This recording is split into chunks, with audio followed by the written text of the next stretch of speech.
अस्सलामु अलैकुम वरहमतुल्लाहि वबरकातुहू।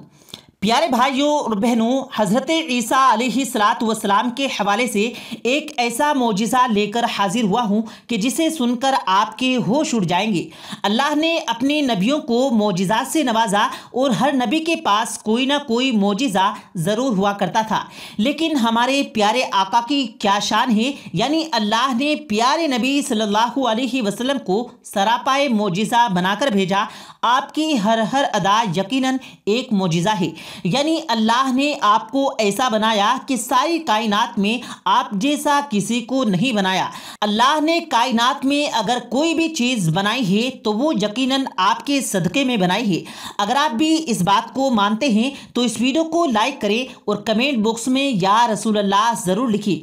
आशिक़े रसूल हैं तो आप ये ज़रूर करेंगे। प्यारे दोस्तों, अल्लाह पाक आप सल्लल्लाहु अलैहि वसल्लम से बहुत ही ज़्यादा मोहब्बत फरमाता है।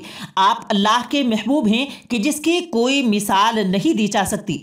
प्यारे मुसलमान भाइयों, आप सभी को बताना बहुत ज़रूरी है, अल्लाह ने इस सरजमी के ऊपर 1,24,000 पैगंबरों को भेजा इंसानियत की भलाई के लिए, इंसानियत की रहनुमाई के लिए, ताकि इस सरजमीन पर आकर इंसानियत को अल्लाह के रास्ते पर ला सके, हक के रास्ते पर आ सके, ताकि उनकी दुनिया भी सवर जाए और उनकी आखिरत भी सवर जाए।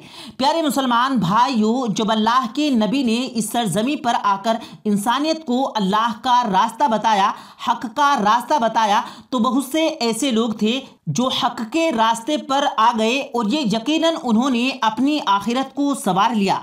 बहुत सी ऐसी कौमें भी आई जो नबियों की नाफरमान हो गई, अल्लाह की नाफरमान हो गई, अल्लाह के नाफरमान हो गई। उसके बाद अल्लाह ने उन कौम के ऊपर अजाब को नाजिल किया और फिर वो सारी नाफरमान कौम जो थी वो हलाक और बर्बाद हो गई और जालिमों में हो गई, और उनका जो ठिकाना है वो आखिरत में सिर्फ और सिर्फ जहन्नुम है। प्यारे भाइयों, आइए मैं आप सभी को हज़रत ईसा अलैहिस्सलातु वस्सलाम के हवाले से एक वाक़या सुनाता हूँ, अज़ाब के हवाले से, कि जिसको सुनकर यकीनन आपकी रूह काँप जाएगी कि अल्लाह जब देता है तो यकीनन इतना आता करता है कि जिसकी कोई मिसाल नहीं है, लेकिन जब अल्लाह ताला जलाल में आता है, यानी गुस्से में आता है, यकीनन नेस्तो नाबूद कर देता है, जलील कर देता है, क्योंकि अल्लाह के हाथ में है इज्जत देना और जिल्लत देना।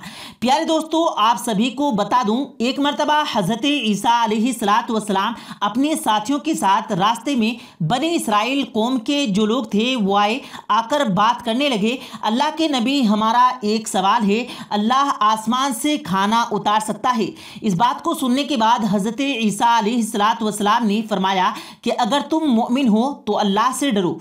कहने का मतलब है प्यारे दोस्तों, जो अल्लाह को मानता है उसे इस बात को भी मानना होगा कि अल्लाह हर शे के ऊपर कादिर है, अल्लाह जो चाहता है वो कर सकता है, यह अल्लाह की शान में शामिल है।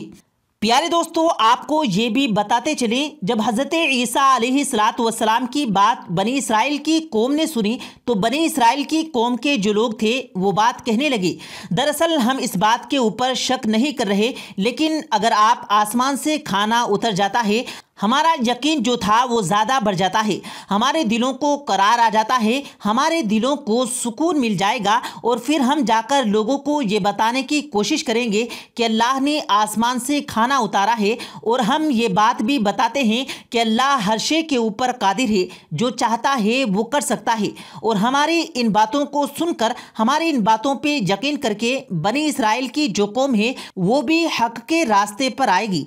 ये सुनकर हज़रत ईसा अलैहिस्सलातु वस्सलाम ने अल्लाह की बारगाह में हाथ उठाए और आपने फरमाया, आसमान से दस्तरखान उतारें ताकि ये दस्तरखान हमारी आने वाली नस्लों के लिए ईद हो सके। तो प्यारे भाइयों, इस बात के ऊपर अल्लाह का एहसान होता है कि ईसा अलैहिस्सलातु वस्सलाम दस्तरखान उतार देंगे, लेकिन इसके बाद अगर बनी इसराइल की कौम में कोई कुफ्र करेगा तो हम उसके ऊपर अजाब को नाजिल करेंगे, और ऐसा अजाब नाजिल करेंगे जो आज से पहले किसी को नहीं दिया गया और ना ही किसी को दिया जाएगा। उसके बाद अल्लाह की जानिब से दस्तरखान उतरता है और उस दस्तरखान दस्तरखान के ऊपर बेशुमार नेमतें होती हैं कि जिसकी तारीफ को बयान करना मुमकिन नहीं है। प्यारे मुसलमान भाइयों, ये मंजर देखने के बाद बनी इसराइल की जो कौम थी वो हज़रत ईसा अलैहिस्सलाम से ये बात कहने लगी, अल्लाह के नबी, ये जो दस्तरखान आया है क्या ये ज़मीन के दस्तरखानों में से दस्तरखान है या आसमान के दस्तरखानों में से एक दस्तरखान है। ये बात सुनने के बाद हज़रत ईसा अलैहिस्सलाम ने अर्ज़ किया कि ना तो ये ज़मीन से है और ना ही आसमान से है, ये अल्लाह ने अभी ईजाद किया है तुम्हारे लिए। तो प्यारे भाइयों, उसके बाद हज़रत ईसा अलैहिस्सलाम ने फरमाया कि इस दस्तरखान में से जितना चाहो उतना खाओ, लेकिन अमानत में कोई शक न करना और ना ही कल के लिए बचा कर रखना। लेकिन ये बड़े अफसोस का मकाम है, बनी इसराइल की जो कौम थी उन्होंने अमानत के अंदर खयानत की और यहाँ तक कि उस दस्तरखान से उन्होंने भरपेट खाना खाया और खाना खाने के बाद जो खाना बच गया था उसको छुपा कर कल के लिए बचा कर रखने लगे। प्यारे भाइयों, जब रात को सोए तो वो बिल्कुल सही थे, लेकिन जब सुबह हुई, जब सूरज की रोशनी ज़मीन के ऊपर आई तो अल्लाह का अजाब नाजिल हुआ और जिन्होंने अमानत में खयानत की थी, जिन्होंने खाने को छुपा लिया था और नबी की बात को नहीं माना था, उनके ऊपर अल्लाह ने अजाब नाजिल किया। उनमें से बहुत से ऐसे थे जिन्हें अल्लाह ने खंजीर बना दिया और बहुत से ऐसे थे जिन्हें अल्लाह ने बंदर बना दिया। प्यारे दोस्तों, इस तरीके से बनी इसराइल की कौम पर अजाब नाजिल हुआ। और आप सभी को बताता चलूं, जब ये बात हज़रत ईसा अलैहिस्सलाम के पास पहुंची कि बनी इसराइल की जो कौम थी उनको बंदर और खंजीर बना दिया गया, तो उसके बाद आपने अल्लाह की बारगाह में हाथ उठाए और दुआ की कि या अल्लाह इनको हलाक कर दे। तो जैसे ही दुआ कबूल हुई, अल्लाह ने उन सभी को 3 दिन के अंदर ही हलाक कर दिया। तो मेरे प्यारे दोस्तों, जो नबी की शान में गुस्ताखी करता है तो उसका यही अंजाम होता है। प्यारे दोस्तों, आप सभी को बताते चलें कि रिवायात में आता है कि बनी इसराइल की जो कौम ने जो खाने को बचा लिया था तो अगले दिन वो खाना जो था वो सड़ और गल गया था। और मैं आप सभी को बता दूं कि रिवायात में आता है कि तभी से खाना जो है वो खराब होना शुरू हो गया था, यानी उससे पहले खाना खराब नहीं हुआ था और गोश्त जो है वो गला नहीं करता था। लेकिन बनी इसराइल की उस नाफरमानी कौम की वजह से खाना खराब होने लगा और गोश्त जो है वो गलने लगा। प्यारे दोस्तों, बहुत से लोग ये सोच रहे होंगे कि इन्हीं छोटी सी बात के ऊपर, यानी उन्होंने खाने को कल के लिए बचा लिया था, इस वजह से उनके ऊपर अजाब नाजिल हो गया था। दरअसल बात खाना बचाने की नहीं थी, अल्लाह की नाफरमानी की थी, इसी वजह से उनके ऊपर अजाब नाजिल हो गया। लेकिन प्यारे भाइयों, बहुत से लोगों के दिलों के अंदर ये भी ख्याल आता होगा, प्यारे आका की उम्मत के ऊपर अजाब क्यों नहीं नाजिल होता। तो मैं आप सभी को बताता चलूँ, प्यारे आका ने अल्लाह की बारगाह में हाथ उठाकर दुआ की थी कि पिछली कौम के ऊपर जो अजाब नाजिल हुआ करते थे, इस तरीके के अजाब मेरी कौम पर नाजिल न करना।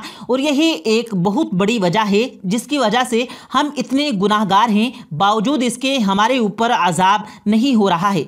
ऐसा हरगिज़ नहीं कि अगर हमारे ऊपर अजाब नहीं हो रहा है तो हम गुनाह पर गुनाह किए जाएं। आप सभी को बता दें कि अगर हमारे ऊपर दुनिया में अजाब नाजिल नहीं हो रहा तो वो अजाब है हमारे लिए आखिरी वक्त के लिए तैयार हो रहा है। अगर हम अपनी गलतियों के ऊपर तौबा नहीं करेंगे और अल्लाह को राज़ी नहीं करेंगे तो ज़रूर हमारे ऊपर अजाब नाजिल होगा।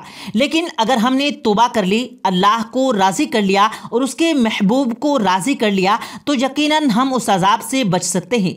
इसलिए मैं हर बात में ये बात कहता हूँ कि दुनिया में अगर हम आए हैं तो यकीनन अल्लाह को राज़ी करने के लिए आए हैं और अल्लाह की हम्दो सना बयान करने के लिए आए हैं। और हमारे पास वक्त जो है वो थोड़ा सा, यानी हमारी आंख बंद और यकीनन सब कुछ ख़त्म। इसलिए हर वक्त इस्तग़फ़ार कसरत से पढ़ते रहिए और अल्लाह से माफ़ी मांगते रहना चाहिए।